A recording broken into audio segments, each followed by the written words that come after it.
Welcome to Live from America podcast, Noam's favorite podcast. Uh, Noam Dworman is here. Hello, sir, owner of the Comedy Cellar. How you doing? Hello, hello, hello. And as usual, one of my favorite guests. We love to have you once in a while. One of the top legal analysts in the country and a great guy, MSNBC legal analyst, Mr. Danny Cevallos. Oh, thank you, fellas. And I don't want to pull back the curtain, but in this Yule tide, I mean, I'd also add that Hatem and Noam have become my really good buddies personally. And think about it. I think I've been doing your show for close to a decade, if that's possible. Wow, wow, wow, wow. Yeah, You can yeah, believe that. it's amazing. And you are a combination of somebody who's like it's so much, like Norm was saying earlier, it's so easy not to prepare for podcasts, not to just know that you're gonna have a great time. So Thank you. Actually, that is one of the reasons I think I've survived in this business long enough because when I do TV or any show, my goal is to make it the least amount of work for the host. My nightmare scenario is, and I hear comics make fun of this all the time, like your Paris Hilton who shows up on a Letterman is just like, I don't know, I like to do stuff. That is my worst fear. So I really try to bring it, and thank you. That is a high compliment, especially from you two. You two who are legends in the business that I am so fascinated and interested in. and Oh and to my God, return the to the this show. hyperbole is I gotta check my blood sugar. But go ahead, go ahead. Oh, come on, of course. You are. No, you don't like compliments, but it's true. Hatem loves them. Oh yeah, so it's fine. No one's loved them too. I just pretend. But and actually, it's a great compliment that you return to the show because most people when Norman's around, they don't return. But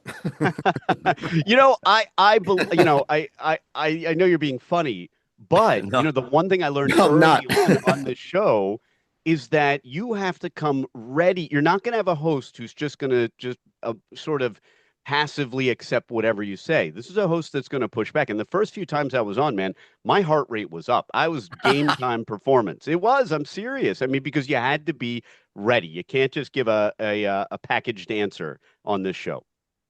I, well, those days are over. There was there was one issue really, which was a big issue, a compound issue, which was everything that revolved around the accusations against Trump, Russiagate, his mental health, all the legal, all of it, all that stuff. And I was hyper informed about that stuff. Like I don't know what got me going about that stuff, and I was ready to take on the world about that stuff because, and by the way, you and I weren't actually that far apart.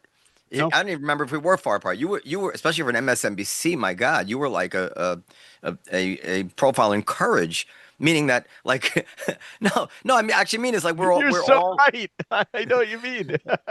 because this is, I mean, I don't want to get sidetracked, but it's interesting. Like we're all very affected by our environment. It's very Sure. tough to be within that environment in the years like 2016 to 2019, whatever it was, and not be affected by the gravitational forces of just everybody in your world in terms of seeing things in a particular way. And you actually really didn't buckle.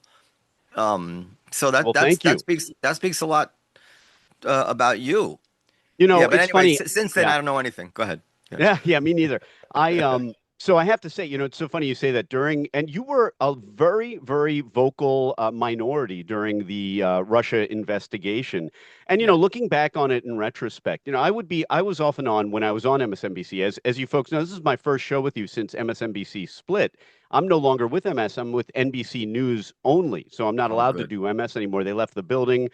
They're long gone. But a lot of the folks who are sort of their signature legal analysts, a lot of them are former federal prosecutors. And the thing that surprised me is that when I started being on with them and they were so almost, uniformly very critical of Trump, I thought, this doesn't make sense. Prosecutors, I thought, were always conservative. And here I am, the defense attorney, and I find myself at times, I wouldn't say defending Trump, but I'm not always anti-Trump. And you'd think most defense attorneys are dyed-in-the-wool Democrats. And that's not always true either. I would say there certainly are a lot. And that perplexed me. And then I realized, former federal prosecutors, these are folks who are institutionalists. If they have a religion, it is that the institution is the path to enlightenment. And I'm using a little hyperbole myself. And these people are my friends. They're brilliant. They're very accomplished folks. But I think ultimately that is why a lot of people who are former prosecutors have a lot of tissue rejection of Trump, because he represents to them a threat to the institution, to the establishment. And that in many ways is their one true religion, that they've devoted their lives to the institution, and therefore Trump represents a threat to that. So that's my own armchair psychiatric, completely worthless view of Can why I that might be.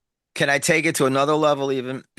One of the lessons that I've learned, and then I forget it, I've learned, and I forget it, and I grapple with it probably for the rest of my life, is the worthlessness of brilliance. We would all suspect that with brilliant people, they would have they would be clear-eyed and more objective, and Right. that you could trust. And I brought this up one time to Tyler Cowen, and the economist, and also brilliant. He says, well, the brilliant people use the brilliance in service of their emotions, which makes them even, more Sure. dangerous, as it were. The more Sure. dangerous was my ad. And that's what it is, because in a physics lab, you need raw IQ power. Like, I'm sure we all probably look at some of these mathematicians and physicists and say, well, I could just never do that. You could hold a gun to my head and give me 100 years. I could never do it. But the truth is, like, a lot of these legal concepts, you don't need to be fucking brilliant to be able to understand the logic of many of these things, right? You just don't. It's a matter of character and personality, really, which is what separates the good analysts from the bad. And I think that you have a particular personality. I'll give a shout out to Ellie Honig on CNN. Oh, yeah. He's pretty much unaffected by what he knows he's supposed to say. Absolutely. Yes. And that's a huge advantage for him in life. It Yeah. is, absolutely. And Ellie is very successful for that reason. I admire him, and he's terrific. He's a Yeah. friend. And he and I, I think we agree on a lot of on a lot of those positions. And I think it's driven by our experience in litigation, him as a career prosecutor, me as a defense attorney. And I don't want to say it makes you agnostic, but it makes you look at each case differently. Each case is different. And so there really aren't a lot of rules about people or politicians or anything. And here's the other thing you learn is that both side is right, both sides are right and both sides are wrong. Both That's sides are, right. advancing their argument, and both sides are stretching the limits. So everybody's a little incredible, and by incredible I mean not credible. So, including me when I handle cases as well. So I get it. And just to add to And that, the brilliance that part that Noam says, it's the same thing with the debate. Only you win the debate not because you know better, just because you have Right. a better charisma and stuff like that. And behind the scene with preparing for podcasts, just like you use the Trump example, but it's like the same thing with COVID, same thing with the Israel Gaza war. It's like we just find out that a lot of the experts, I don't know why they're expert, they really don't know. And they stick to one side and they try to defend that side, regardless of like, so when Mhm. we try to challenge them there, they're not used to that challenge, so That's right. which is That's great. right. All right, let's go to the we'll discuss some of the biggest, legal stories, obviously, including the Epstein files. I have so many for you. oh, brother, yeah. Oh my But gosh. before that, let's start with Nick Reiner, likely not bleeding not guilty. What's your thoughts on that? Is that a strategy? Do um, you see this is working for him? What do you think, Danny? And what's the Nick latest? Reiner. What? Wait, now, sir. What's the? Oh, Nick Reiner. I thought you said Nick Reiner. Oh, I've been all over the Nick Reiner case. Nick Reiner's been crazy. Okay. So here's the thing about the Nick Reiner case. We don't have a lot of information yet. Just But tell us who that is. oh yeah, sure. I'll do correspondent, then I'll do analyst. Okay. Okay. Nick Reiner is the son of famed movie Ah, director. Nick. Yeah. Okay. Yeah. Go ahead. Sorry. Go ahead. Do it. Yeah. Famed movie director. What? Wait, I was going to say Carl Reiner. Rob Wait, Rob Reiner. Rob Reiner. Reiner. Jeez, I'm terrible this morning. Reingold Reiner.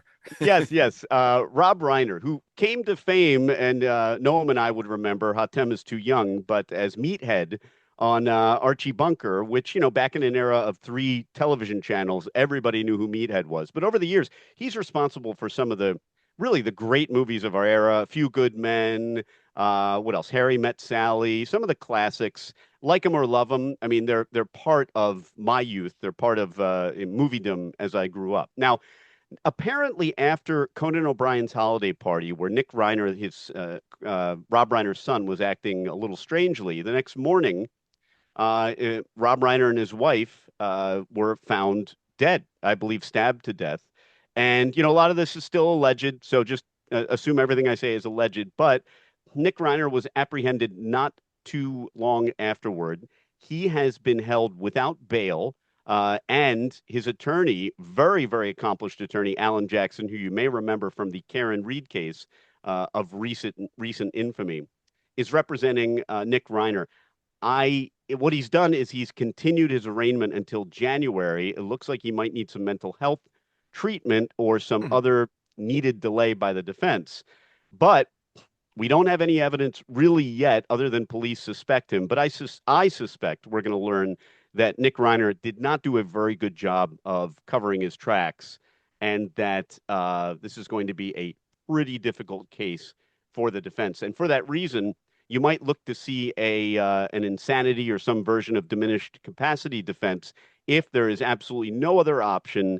That might be the best avenue for the defense, but those are notoriously difficult to win, a not guilty by reason of insanity. And there's a really interesting history of the insanity defense that dates not just back to the 1700s, but probably the most recent flashpoint would have been the attempted assassination of Ronald Reagan, which again, Noam and I remember, young Hatem may not so much, but that was a major, major changing point in the use of the insanity We defense in study American these things courts. back home. I see. I see. On a CD-ROM, I'm sure. So that's the current status of the Nick Reiner case. It seems like a really, really difficult case for the defense, but of course, it's high profile because it involves a very, very famous director and his wife, and it is a very sad case. And I wouldn't be surprised if, even though he's gone out and hired one of the best defense attorneys money can buy, in all likelihood, right now, I'm feeling like this might be heading toward an insanity plea of some kind. Well, TMZ Danny, wait, wait, reported, wait, wait. yeah, I'm I, just I, going to add that TMZ did report that they are going with the insanity plea. all right, I have a question, by the way, and then I really want to get to Epstein, which I have strong feelings about. Um, I understand, we all understand that the system requires everybody to have a lawyer, and it is wrong. And we've seen some of this in recent years. That guy at Harvard who was involved with the Epstein case, the black lawyer, I forget his name, who had to leave the dorm. He was like the supervisor of the dorm at Harvard and the kids wanted him out because he had the nerve to help with the Epstein defense. But anyway, but nevertheless, I am always curious about what goes on in the minds of someone who is working to get off someone who they know has done something terrible and might likely do it again if they're successful in getting him off. You have any insight into that psychology? Why? Yes. I mean, you're talking about the sworn duty of defense attorneys like me. And here's the thing. I get asked this all the time. How can you defend someone you know is guilty? Well, there's a lot of layers to that question. First of all, a lot of folks are surprised to learn it's very rare that a client tells you they're guilty. Quite the opposite. The biggest challenge for defense attorneys is dealing with a constant flow of I'm innocent, which, Hmm. you need look no further than the prisons. Good luck finding, you may remember from Shawshank Redemption, the running joke that, hey, we're all innocent in here. I think it was Red that made that joke. But it's true. I mean, when I get letters from people who see me on TV in prison, they're all the same. I'm innocent, Hmm. I'm innocent, I'm innocent. So it's a very small fraction of clients that tell you they're innocent. And it's a rare situation that I even ask the question. I don't, for a number of reasons. It makes it easier for me to do my job if I don't know. For example, if a client tells a defense attorney, okay, I did it, but I want you to put on this defense that's total BS, and I want you to put me on the stand, I can't do that. I can't Hmm. suborn or ask for perjury. So, generally speaking, most defense attorneys don't bother to ask, did you do it? But we usually don't have to because they're tripping out of themselves to tell you, I didn't do it, I didn't do it, I didn't do it. But Now, often you know, right? Often you know the evidence is overwhelming. It's kind of like Tommy Lee Jones and The Fugitive. I mean, certainly they knew OJ was guilty, right? They knew. not them, that was funny. Uh, I know Well, it didn't get here's the enough thing. credit. Did OJ's defense team know he was guilty? I believe they did. I mean, OJ is a strange example because OJ has made life very difficult for criminal defense attorneys over the last several decades because it created this perception for a long time. Maybe not quite so much now, but Noam, you'll remember in the 90s and 2000s, there became this nationwide perception that a high-priced defense attorney just gets every guilty person off, and that is not right. what happens. And in fact, a small, small part of what I do is take cases to trial. Mark Garagos puts it this way, and I use it. He's a famed LA defense attorney and a friend, and he puts it in such a perfect, folksy way.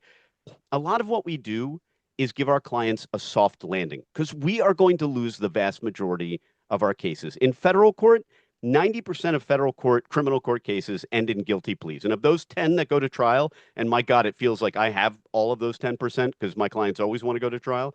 Of those 10% that go to trial, 90+% of them are found guilty. Now, I'm not good at math, but I think if you 90% and 90%, it gets you up to 95, 96%. So the odds are against us. The only time, we have a fighting chance is in maybe a city criminal court where DAs are disorganized and they can't marshal all their cops. But for the most part, being a criminal defense attorney is going up against overwhelming odds. Because look, I'll say it, and this may sound like heresy for a defense attorney, but it's not. More often than not, the person in the defense chair, they usually get it right. I mean, they usually get the right guy in there. So a lot of what we are doing isn't getting people acquitted. It's basically giving our clients the softest landing. So, I mean, for example, it is sometimes the case that if you win, the best example is a suppression motion. If you watch the Luigi Mangione, if you've been following that story, right now they are in the longest suppression motion hearing that I've known of in my life. They've been in it for 2.5 weeks. It just ended. But that's an example of if they win that motion, they'll throw out evidence of guilt. By definition, throwing out evidence in a suppression motion sets a guilty person free. The Mangione case won't end. There are cases that do end if you win a suppression motion. For example, if it's a drug case and the drugs are the suppressed item, then there's no more case. Mangione, that case will move on even if the defense wins. But those motions are very rare in that they're very hard to win. But the bottom line is, how do I handle it? Well, ultimately, if it's a case where I'm certain that someone's guilty, I do think of it as our sworn noble constitutional duty to give someone the very best defense. Because as a society, would we be happier using all the resources of the government to beat up on a defendant with no resources and send them to prison? Or is it more satisfying knowing that they had every opportunity to present every defense and they were still found guilty? That's satisfying to me. And I'm a defense attorney. The idea that everyone's had every possible opportunity so that when we institute punishment, we've used all the possible safeguards. Yeah, Knowing that, yeah, go ahead. well, absolutely, and I'll just tell a quick little story, and then, but this is a good jumping into Epstein. So, I've noted, I've tried to keep a list of like all the ridiculous coincidences that have happened to me in my life, and you need to take that.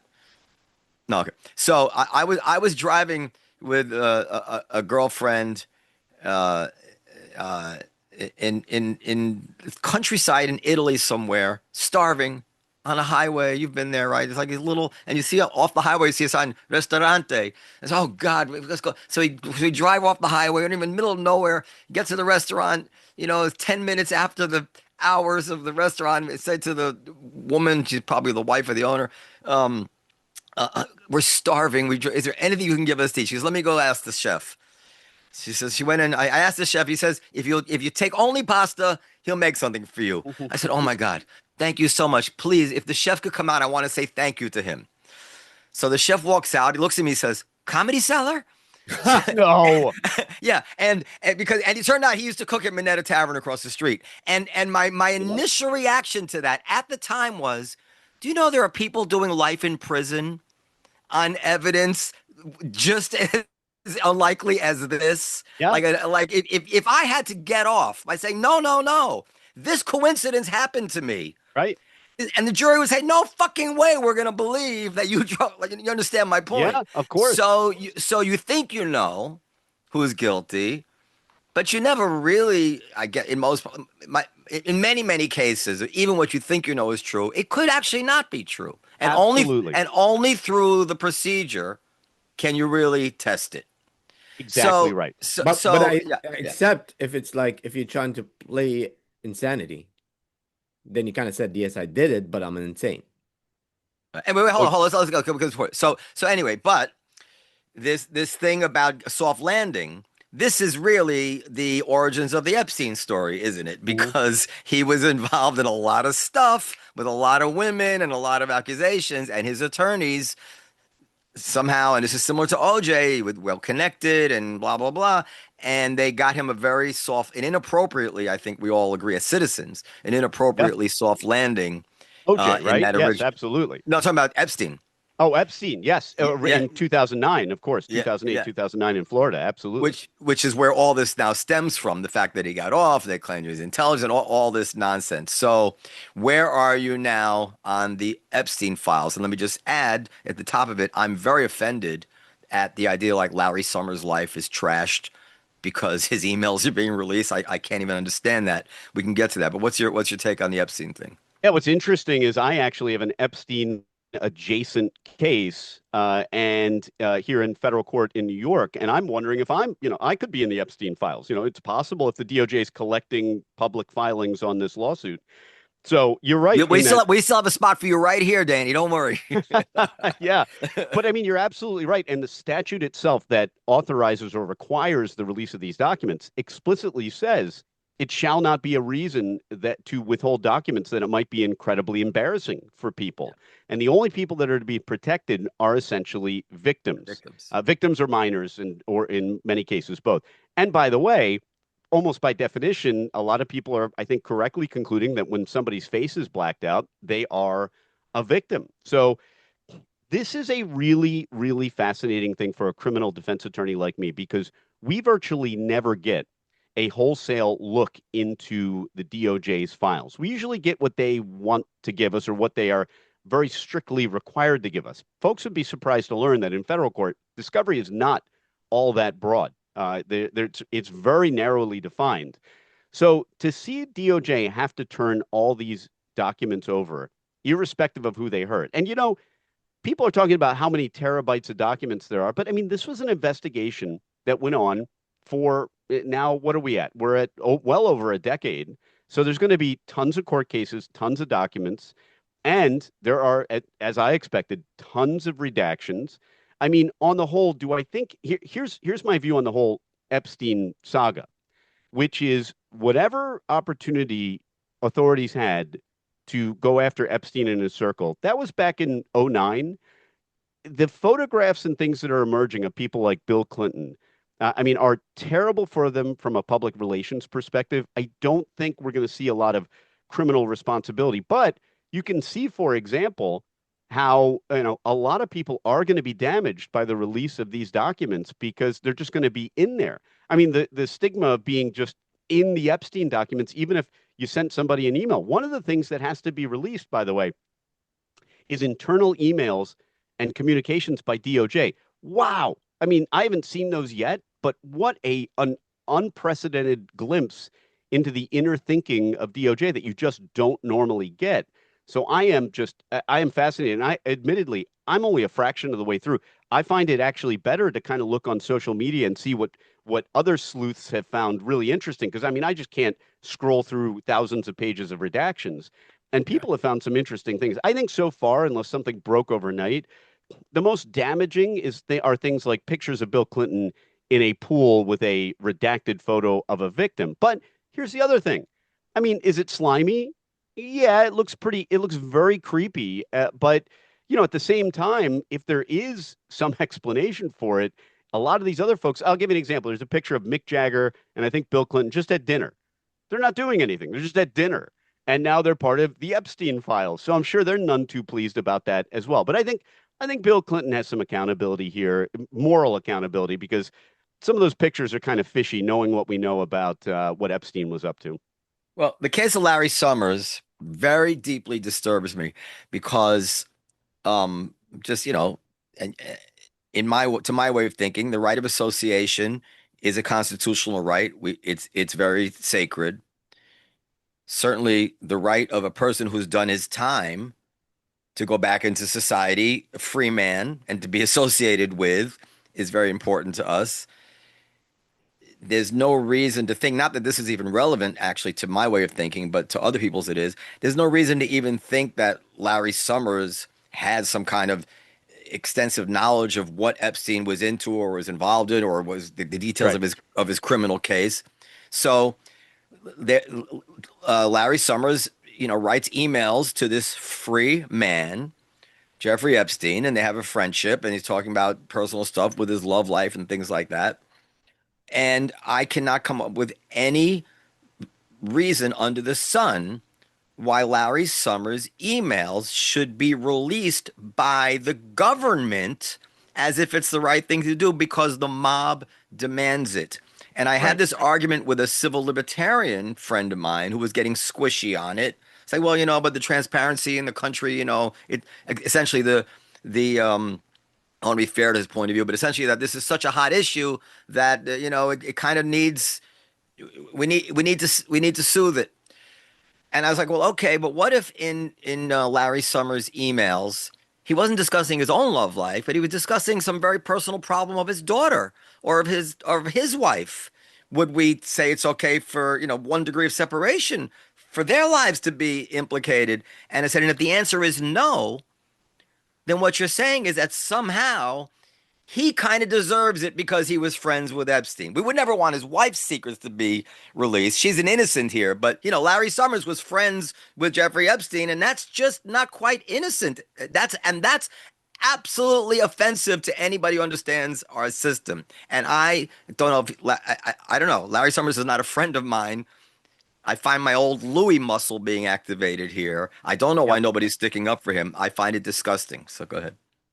Yeah, I mean, here's I there's a lot you said that I really agree with because when you think of the motivation behind the statute that Congress passed in order to release these documents, to me, what it feels like is, without saying it in the statute, is the sentiment I feel like I've heard for a while, which is we want to see if there are rich and powerful people that were involved in Epstein's heinous crimes. That's what we want. We Right. want to see if Yes. rich and powerful, because we don't care if they're not rich and powerful, right? Does anybody care? No. And by the way, that's why there's language in the statute. It shall not be a reason to withhold documents that the person is essentially rich and powerful. I've never seen language like that in a statute. And that signals to me that that's really what this is about. Who do we know who's famous? And will we find this interesting? And there's a good reason. Powerful more than famous, I think, is the I thing. agree. Yeah. Yeah. By the way, and that's why I actually thought I mean, it's famous and it's also powerful because part of this is about who in the hallways of power are part of this horrible trafficking ring. Yeah, And so I mean, we talk about transparency, but the strange thing is we often talk about things like transparency in absolutes. We often talk about our constitutional rights in absolutes, but we all know that none of them are absolute. Your First Amendment right is very circumscribed. There are plenty of limitations on your First Amendment right to speak. And so transparency is also circumscribed, and we've had well-developed good reasons for that. You look at the grand jury, for example. The grand jury rules are I mean, the grand jury, the federal grand jury is shrouded in secrecy by rule, by statute. It's required for a number of reasons, so that number one, the people who come in and testify as witnesses aren't put out on blast and subject to repercussions. And also, people who are investigated but not indicted are supposed to remain, not undamaged by this process. And as much as there's the part of me that is curious about what's in the documents, I also have to be honest with myself and say, well, that interest is a prurient interest. It's an interest in the same way I would, grab an Us magazine from the aisle at the grocery store. absolutely. It's a gossip interest, and but it also, I mean, make no mistake about it, it's as damaging in a way and I don't want to make this is not a perfect analogy, but when there were the Sony leaks of all the emails and everything, and that was, that was devastating to people. And this is kind of like that. People who send him an email, and look, you can have a discussion about, hey, if somebody has served time for, a sex offense, is that someone you should never talk to? Well, I'm a criminal defense attorney, so I'm going to say, generally no. I mean, it's a case by case basis, but can you criticize people for having an email No, it's relationship every with a citizen's convicted right. sex Every offender? citizen Right. Yeah. decides that for Yeah. themselves. Right. Exactly. It's like Exactly. it's a free country. You can't make people guilty by the mere fact that they had a bad choice of friends in Jeffrey Epstein. And that's the one thing that gets lost here, I think, is that people, if depending on what side they are, right or left or conservative or liberal, they're all hoping that the bad guy on the other side of the fence emerges in the Epstein files.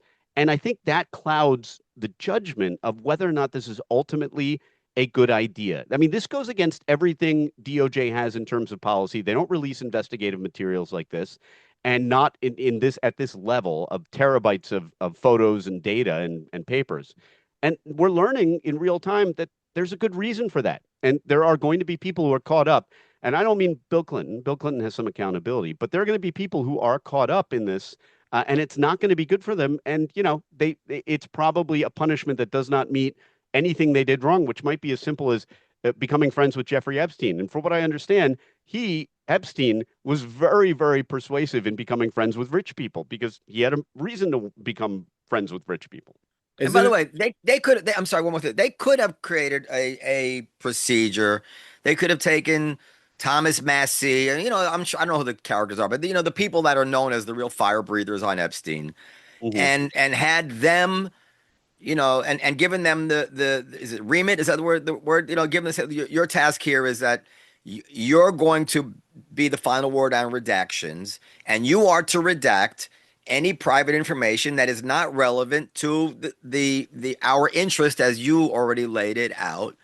And and if the country is not satisfied with redacted documents by Thomas Massey, all right, then you know what? Because we all Yeah. know they're not going to be satisfied no matter what they see. They never are.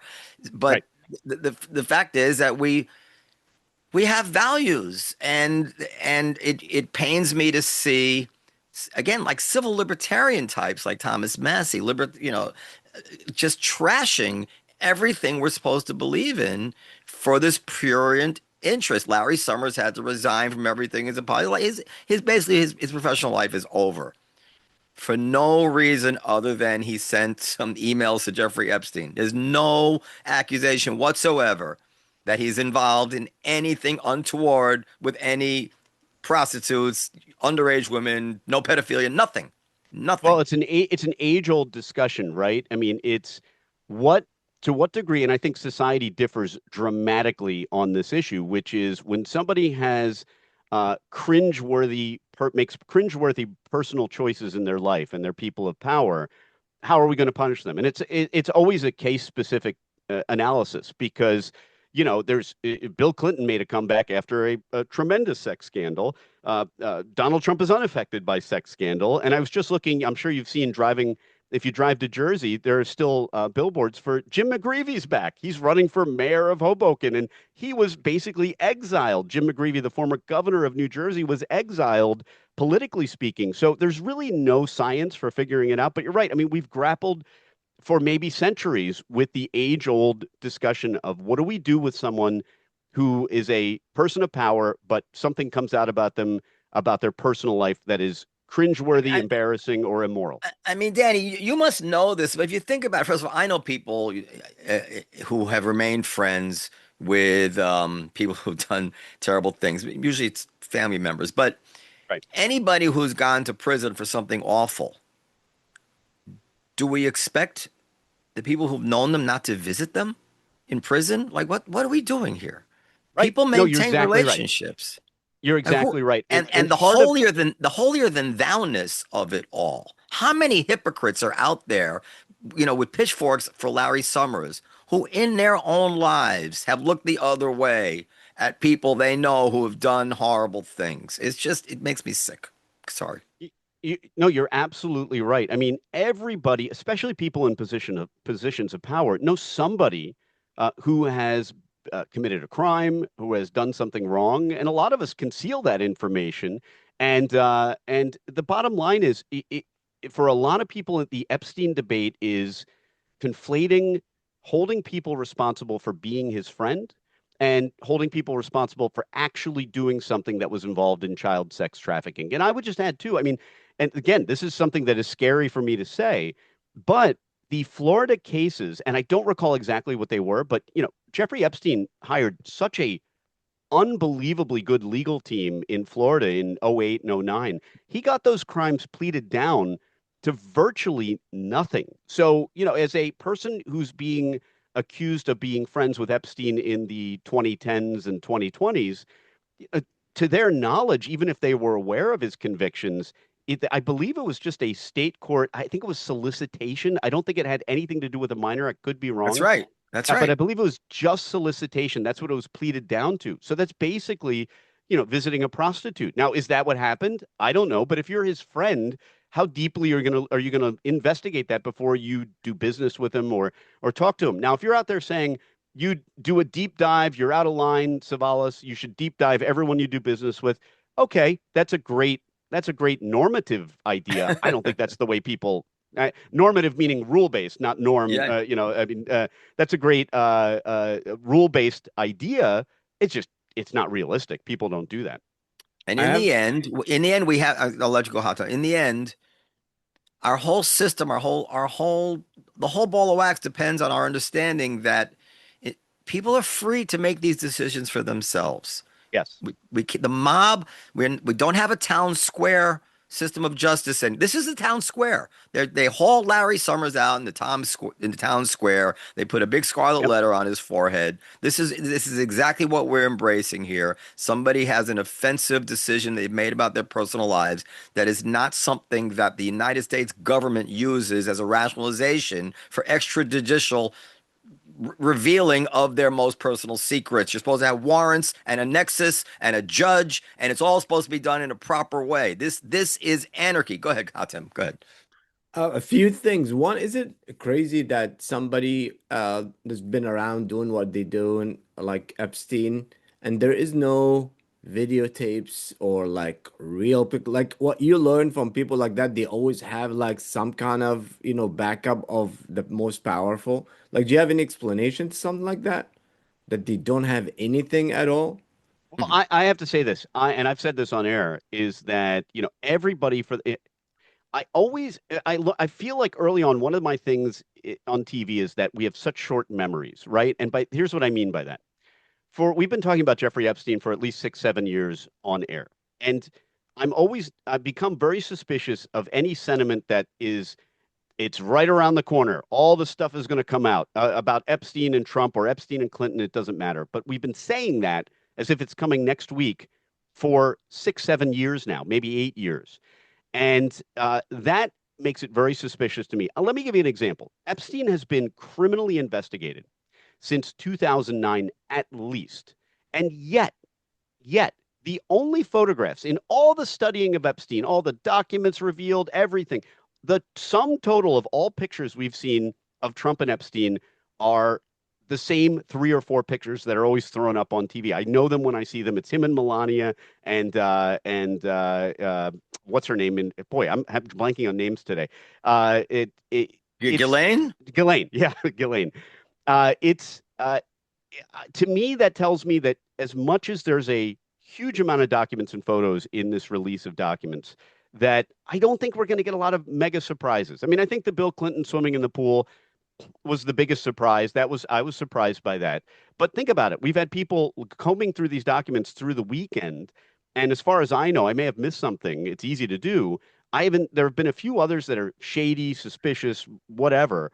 But I rather expected we wouldn't see a huge number of bombshells. And maybe I'll be wrong. Maybe But tonight Nah, you'll be. someone will uncover it. but my But I point. think it's Ghislaine. I'm not sure. But listen, this is my take on it. But let me just But add you want to go my ahead, go ahead, go question. ahead. Yeah, my Sorry, point. sorry, sorry. No, no, to that, so you can answer. My point is, him doing business like that allowed the powerful and famous to trust him to do what they do, because usually people will have some kind of videotapes or like to blackmail or stuff like that. But the way he did business looks like it was for that reason. Go ahead, no.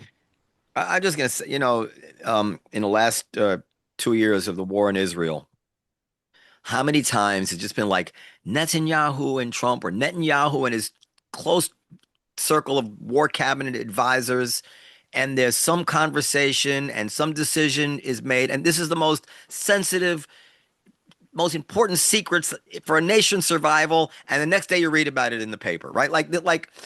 And somehow Right. we think that in this conspiracy that involves, dozens, hundreds, who knows how many people had to have known about some aspect of the servant, the waitress, somebody must have seen something, right? That doesn't, somehow nobody comes forward with information. And Yeah. to me, it's just clear I that agree with you. that's the reason, is because it doesn't exist, because that's not the way the real world works. You don't have highly, highly explosive, gossipy, prurient, interesting information like this, and everybody's just keeping it a secret for years. It's just, when has that ever happened? It And to By the doesn't way, add, happen. and to add to can I you, just add? there's Go two ahead, Hatem. Go different, ahead. there's the Republican and then the Democrats before them. So if somebody had something on the other, they would have released it already. That's You know, right. so that shows you that they both don't. Go ahead, Danny. Sorry. I know I'm going to say something I think that could be taken very controversial, but I don't think it is. And I have to make a disclosure here. I am involved in Epstein related litigation. I'm defending people in the Virgin Islands government who have been sued by victims. And all I can say is this, is that to have a real discussion, I've said this on air, and I got into an argument with someone on MSNBC on my last MSNBC appearance, which is people are talking about that there are thousands of Epstein victims, but there is a lot, the spectrum of victims is a very, very wide spectrum. Here's what I mean. Anyone, obviously, who is a minor is the worst kind of victim. That is the horrors of what Epstein did. But there may also be victims who are not minors, who are well beyond minority age, not well, because he liked them young looking.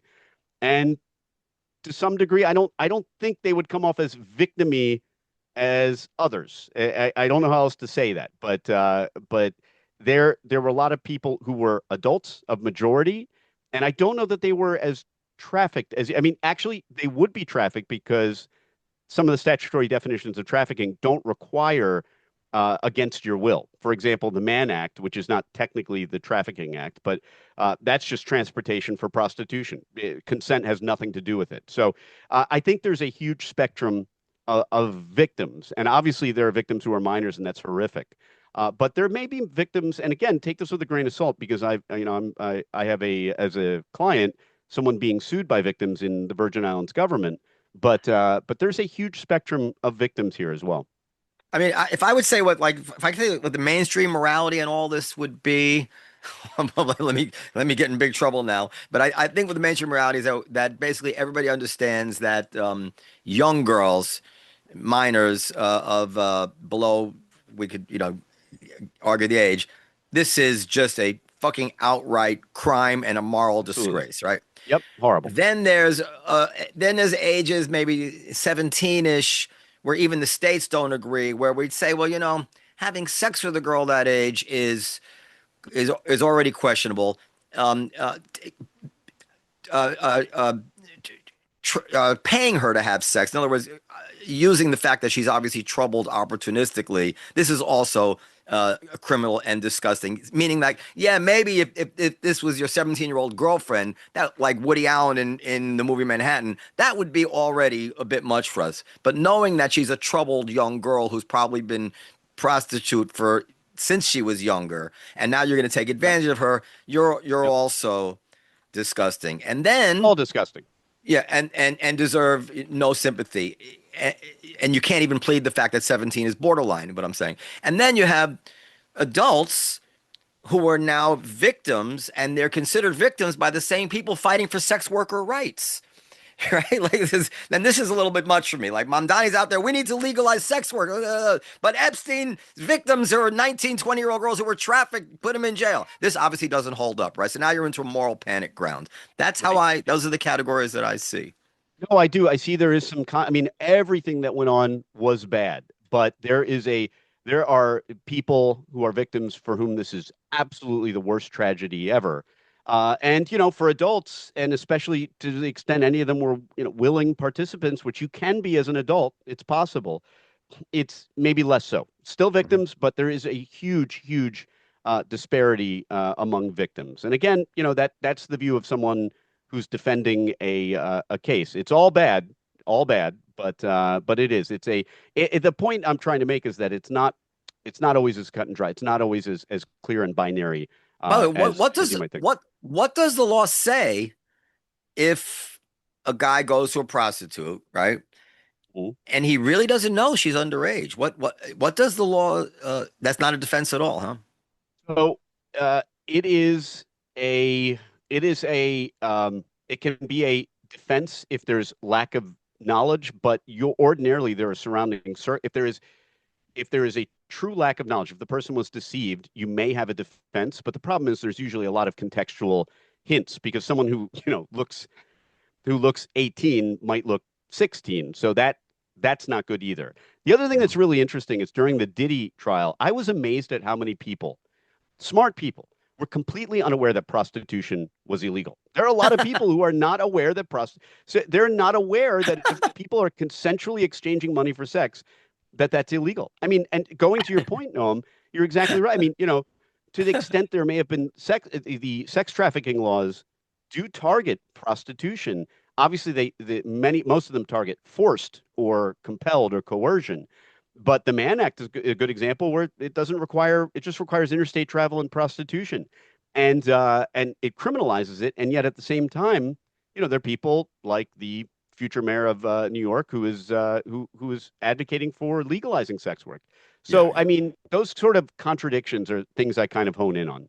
What about Yeah. the legality of the location of his island? Like, did he choose it for that reason or for what?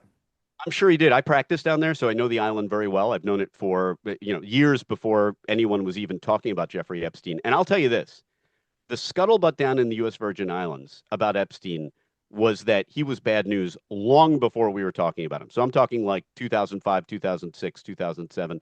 I mean, everybody was aware of Epstein, and a lot of people had bad things to say about him. And you go by that island, and it's just sort of ominous. It looks very different. It had flags running along the ridge. It was very, very visible.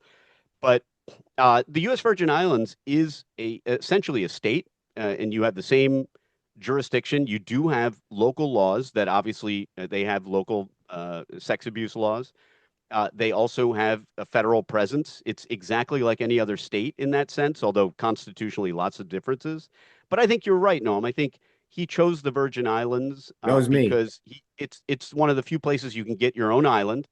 And you're right. I mean, you're going to have to send people out on boats, DPNR, to circle it and stare at it if you want to do surveillance on them.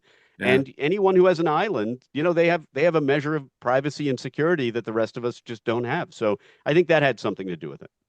And also, I think the name of maybe you can clear this out for anybody. The name of Epstein files.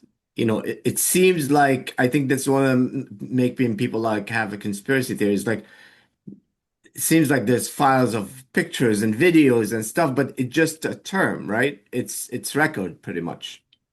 Well, it refers to a bunch of different things. It can really what we're talking about now is everything that's in the possession of DOJ. And DOJ is pack rats. Like they collect everything. You see, they collected all kinds of files from everywhere. I mean, they just have they collect anything that's interesting. And so that's really what we're talking about with the Epstein files is today is the release starting on Friday due to a federal statute passed by Congress requiring DOJ to release these files. And DOJ did not truly meet the deadline because they're releasing them on an ongoing basis. They were supposed to release everything by Friday. But here's the funny thing about the statute. An enforcement mechanism, there's no penalty. So DOJ, being DOJ, probably saw that and they said, look, as long as we get started on this date, what are they going to do? Come after us? I mean, the statute says release them, we're releasing them. We'll finish Well, when we're finished. I got two things. One is a statement, the other is a question. So, anybody who's ever had a huge project and they had 30 days to do it understands it's very easy not to be able to meet a deadline. When you're Oh talking about yeah, terabytes of data that needs to be sure. redacted, meaning you need human decisions on all this stuff. Every It's, page. yeah, it's totally plausible to me that in total good faith, they weren't able to meet the deadline. Of course, they did do a terrible job of explaining themselves. But my question is this: Epstein must have been a tremendously charismatic, unusual person. Oh yeah. I mean, you have Noam Chomsky, like, who hates rich people to begin with, right? And he's hanging out on the plane with them. Has anybody spoken candidly about the magnetism of this man and how they were taken in by him? I've read for example, Filthy Rich, which is the book, and it dates. I mean, it's an old book. It's probably over a decade old, and it that goes into some detail about it. But to your point, not only does he come off as this incredibly charismatic guy, but I can't, to this day, I don't think anyone's convincingly told me what it is he did. And it's just so suspicious. And it's so Emperor's New Clothes that here's this guy who was in every circle of power. No one's entirely sure what he did, except that he may have been involved with the former Victoria's Secret owner and made a lot of money from him. But I don't even know if that's true. But yes, I mean, you're so right, Noam. He must have been breathtakingly charming. Because, I mean, the one thing that emerges from these files is that everybody in power loved this guy, loved Yeah. him. I mean, and by the way, politicians who are at least on some level, you have to expect doing an analysis of is this a bad person for me to be around? I mean, Yeah. they have to be a little suspicious, and yet he got his way in with everybody, and having billions of dollars, that helps. Well, I think it goes But it back to is my remarkable. point when I was saying they also like the fact that he was very private. Nothing was come out. There's no pictures, there's no Well, leaks, there's no videos. yeah, this is going to make people pop their blood vessels, but there are very few important people who had the sense to cut him off. One of them was Donald Trump. Right? Right. No, he did. And no, it's true. Trump did cut him off. And, much Yeah. is made of he cut him off maybe because of what he knew about him. But, that's another interesting thing we sort of get into, which is a lot of the Epstein controversy is I hear voices saying, well, people should be accountable for not reporting or, sounding the alarm.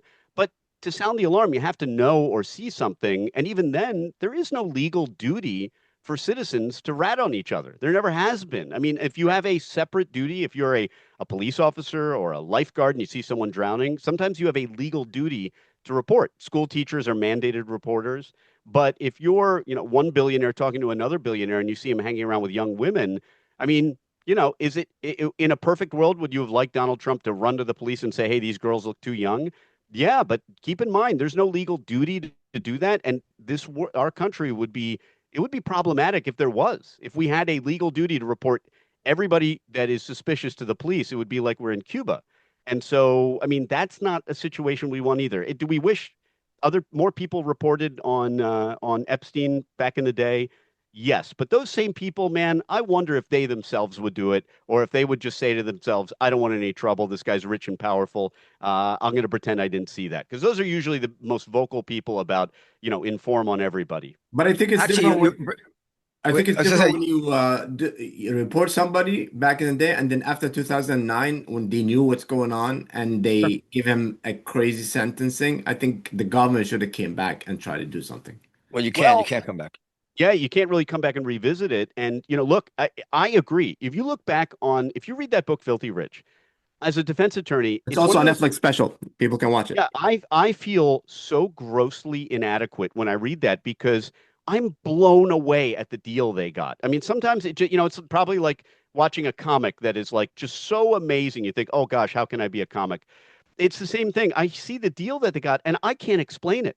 I cannot explain it. And I do not blame everyone for thinking this is a classic case of rich guy gets different justice than poor person. By the way, that is what this is. I mean, there's just no way a public defender is going to get the kind of deal that Jeffrey Epstein got, which was don't even go to jail. He's locked up in his mansion, and rolls into work once in a while. He's got work release. I mean, it was the most amazing deal in American criminal history in my Yeah. mind, and that's why people are But rightfully frustrated by it, but I don't think they should be, that shocked. I mean, but could it's but could it also go to the quality of the underlying evidence? I mean, so yeah. I'll give you an example. One of the things that motivated law enforcement to offer the deal to Epstein was their view that some of these complainants, these victims, yes, they were underage, but they had extensive juvenile histories, which made them less than credible. And to that I say, okay, but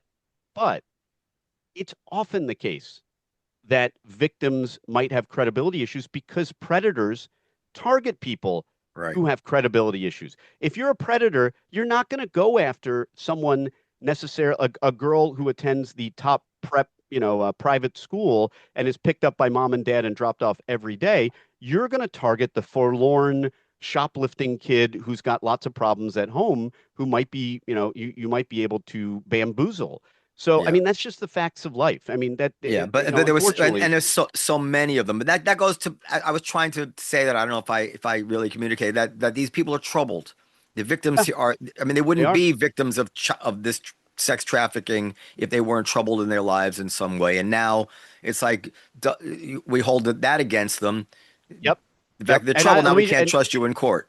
and I'll finish just very quickly. That Yeah. ended up being some of the justification that the law enforcement felt these victims wouldn't be credible in court. And to that I say, you charge cases all the time Yeah. on, the very essence of sex assault is often there's only two witnesses, the victim and the defendant. So there's always credibility problems. So I am surprised, and I wouldn't be. Can I To add me, to I read, that? but yeah, Can I sure. add to that? I'm sorry, because on a moral level, I would also, if I were in a room, I'd make the case, look, the deal that we're planning to accept here for these reasons that you've just laid out is really like no punishment at all. Right, So you know what? Take the friggin' thing to trial. What are we risking here now? That the difference right, between right. what we're gonna give him and nothing, which is basically nothing. Let's say we have only an 80% chance of conviction. We prefer a 95% chance. But the crime is so heinous, take it to trial. Yep. Yep. No, that's, and by the way, that's a If he was whole going to plead nother. to 5 years, you say, all right, Yep. we're going to get 5 years at him. We're going to give him nothing. Well, already giving him nothing. So what are we talking about? And by the way, it's so interesting. There's a philosophical argument that plea bargaining is actually bad for justice because we have a system where, prosecutors, and I'm a defense attorney, so take what I'm saying with a grain of salt, they'll indict on the highest charges they can get, knowing they can plead them down. But imagine, just do a thought experiment. What if we had a system where there was no plea bargaining, that every single case, every prosecutor had to be expected to take it to trial, and there was no plea bargaining allowed? By the way, if you think that's impossible, we do that already. For example, in New Jersey, in most jurisdictions with DUIs, they don't allow plea bargaining. And that's because, I could go into the reasons for that, but they do not normally allow plea bargaining in a lot of jurisdictions. Imagine if we did that with every case. There's one thing that it would absolutely result in. Prosecutors would only indict on the charges they thought they could prove, not the ones that they want to overcharge and maybe get to the middle with a negotiation. So that's very interesting. I mean, if everybody had that obligation to put up or shut up, how different our legal system would be. And would it be more just or less just? That I don't know the answer to, but it's an interesting thought experiment. It would be more just, I believe, because I've heard so many stories about the unjust, the immoral character of the prosecutors. And then it may be only a small number of them, but the stories just are outrageous. Like I could get charged with something. I won't even know that the discovery is reliable or what the prosecution is going to share with me. I might plead guilty to anything if they gave me 6 months, right? I don't know what the That's the hell thing. I'm up against, and it's no matter how innocent I was, it's scary. So if you're gonna have plea bargaining, you really require very ethical law enforcement, very ethical and prosecutors. And I think even if they start out ethical, like so many things, they get a nerve, they start making compromises, and I don't know. There's no perfect system, obviously, right? That's what people have No, trouble understanding. no, Danny, definitely not. There's three quick other stories that I just want to take your title opinion on. Before we go, one is Netanyahu said that he'll be traveling to NYC. Can he be arrested? No, What's a legal? No, Danny. I know what you like, Norm, but No, he's not. How can they arrest him? Go ahead, Danny. Danny knows yeah, more. what's a I'm sorry, legal you cut like out for a second. Who's traveling to NYC? Netanyahu. Oh, Netanyahu? If he, Netanyahu. yeah, Netanyahu. No, typically he has immunity. So he would not be arrested here. You mean for the International Criminal Court? Yeah. Yeah. So he usually would have immunity. So I believe he could travel here. All right. The other one is Sorry, Hatem. You can make a citizen's arrest though. I will. No, but I'm surprised that nobody brought it's a simple answer and nobody brought it during the election when Mom Daniel said I'm gonna arrest him, and even when they say Trump is like, well, I'm gonna release him, is like it seems like You're right. Al Jazeera didn't cover that, but if you read other sources, you might have come across no, the that article. CNN and everybody else didn't say. All right, the next one is the Macron Candace Owens defamation lawsuit. Yeah. The Macron. Wait, read the headline one more time. I'm The sorry. the the, the I couldn't hear French you so well. Go President ahead. Macron Yep. defamation lawsuit against Candace Owens. Yeah. Yeah. This is fascinating to me because the essence of a defamation case is that the statements are false. So if you're willing to file a defamation lawsuit, you have to prove that the statements are false. And through discovery, you have to be willing to let that information come out, which is why a lot of cases, high profile cases, would-be plaintiffs don't file defamation cases because they have a lot to lose. And it's very interesting. Relatedly, Trump has started filing defamation cases where he's mostly held back on doing so. I'm very surprised, and I don't have an answer for why he's choosing to do that because it puts a lot of his life in issue for discovery. So that's one of the necessary evils of a defamation lawsuit. If you're a plaintiff, is He, you got he, to he put all wants to that in settle. He issue. wants to settle. He wants to settle. But go ahead. Yeah, Go. but people are going to get discovery. They're going to get to, Yeah, get yeah. into his money bags and his financials and other stuff. So, I mean, that's the risk. But also, he have to Well, prove. no, but what about Candace Owens? So what do you think is going to happen? This case fascinates me. Yeah, it does fascinate me too because I mean, Candace Owens has said for a long time, I have rock solid proof. I mean, she's as convinced gets. Yeah. So, I mean, presumably she's going to put that up, and the standard is not simply is it false. The standard is it false, and in the case of a public figure, were they essentially willfully blind? There's the malice standard of New York Times v. Sullivan, but I think that's so confusing because people think it means like some intentional ill will or anger. It really just means ignoring obvious red flags in your reporting that it might be false. For example, if your source says, I know this happened because I was there, but there's all kinds of reasons to think that the source was actually in a whole other country at the time of the incident. If there's all this information that you're confronted with that should give you a doubt about your information, that's the kind of actual malice standard for a public figure. So So it's not just enough that it's false. It's not a the, strict the, liability rule. the game theory of this fascinates me, and I have to presume, since we're dealing with sane, intelligent people here, that what my analysis is most likely correct.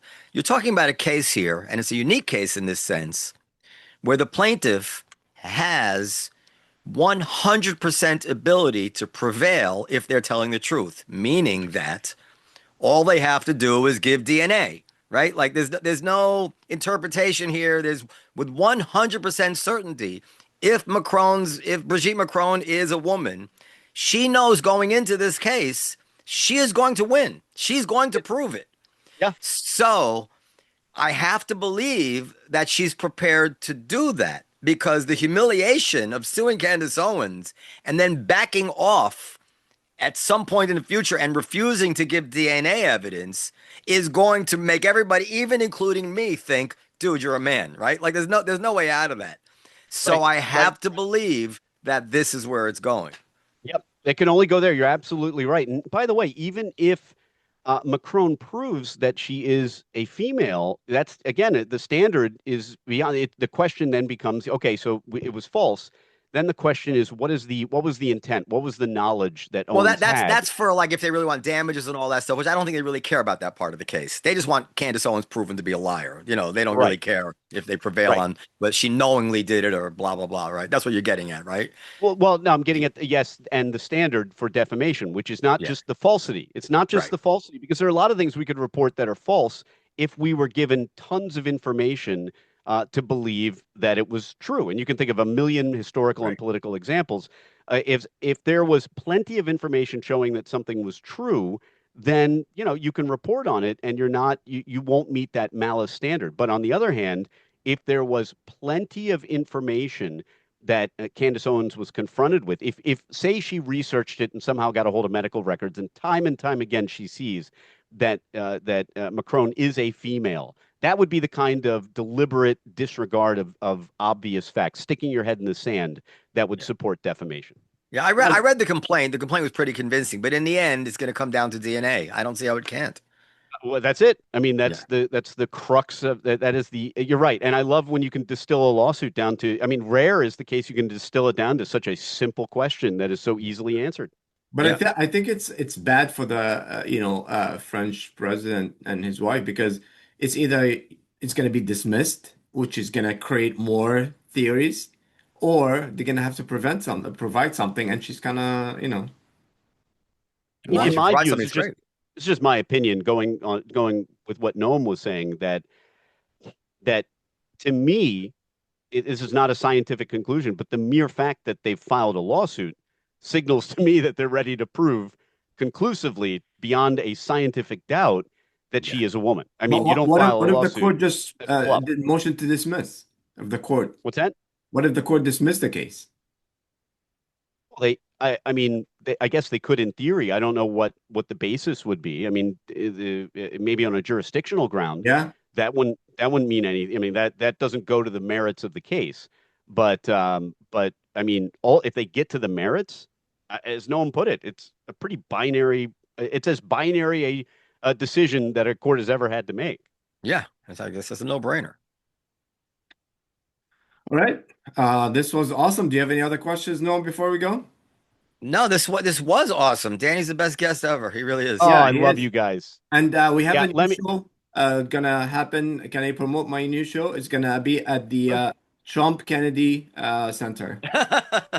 And if I But if may, if I may promote, I relaunched the Danny Cevallos podcast video component to everything. It's on all the platforms today. It went out today. I had done it during the Trump trial last year, and we relaunched it. It comes out today, the Danny Cevallos show. Hope you can check it out. and it's really amazing. Like watching Danny in anything is just so entertaining, so informative. And I'm releasing Danny's talk this week, but after Christmas at the Danny Cevallos Oh, talk. great. Yes, I'll So keep you cool. updated. But what do you Noam, what do you think of the renaming the JFK Center with the Trump Oh Kennedy my God. Center? It's horrible. I can't believe anybody on planet Terrible. Earth next to Macron. I mean, this is the most binary decision. Like, how could he do something like that? So It's ridiculous. just disgusting. So ridiculous. All right. All Well, right, gang. Happy New Year, Merry Christmas, Happy Holidays, everything, Hanukkah, and all. Thank you very much. Thank you, Danny. I Great. like that Love you Hanukkah was an guys. Let me afterthought. make Okay. let me make my sentimental statement. Happy holidays. I love you guys. You've been my friends for almost a decade now, and I am thrilled to be a part of your world. Thank you so much for It's having very me. nice of you, Danny. We feel the same. I feel the same. I can't speak for Hatem. I feel the same way. He knows how I feel. All Love you guys. right. Take it Thank easy. you.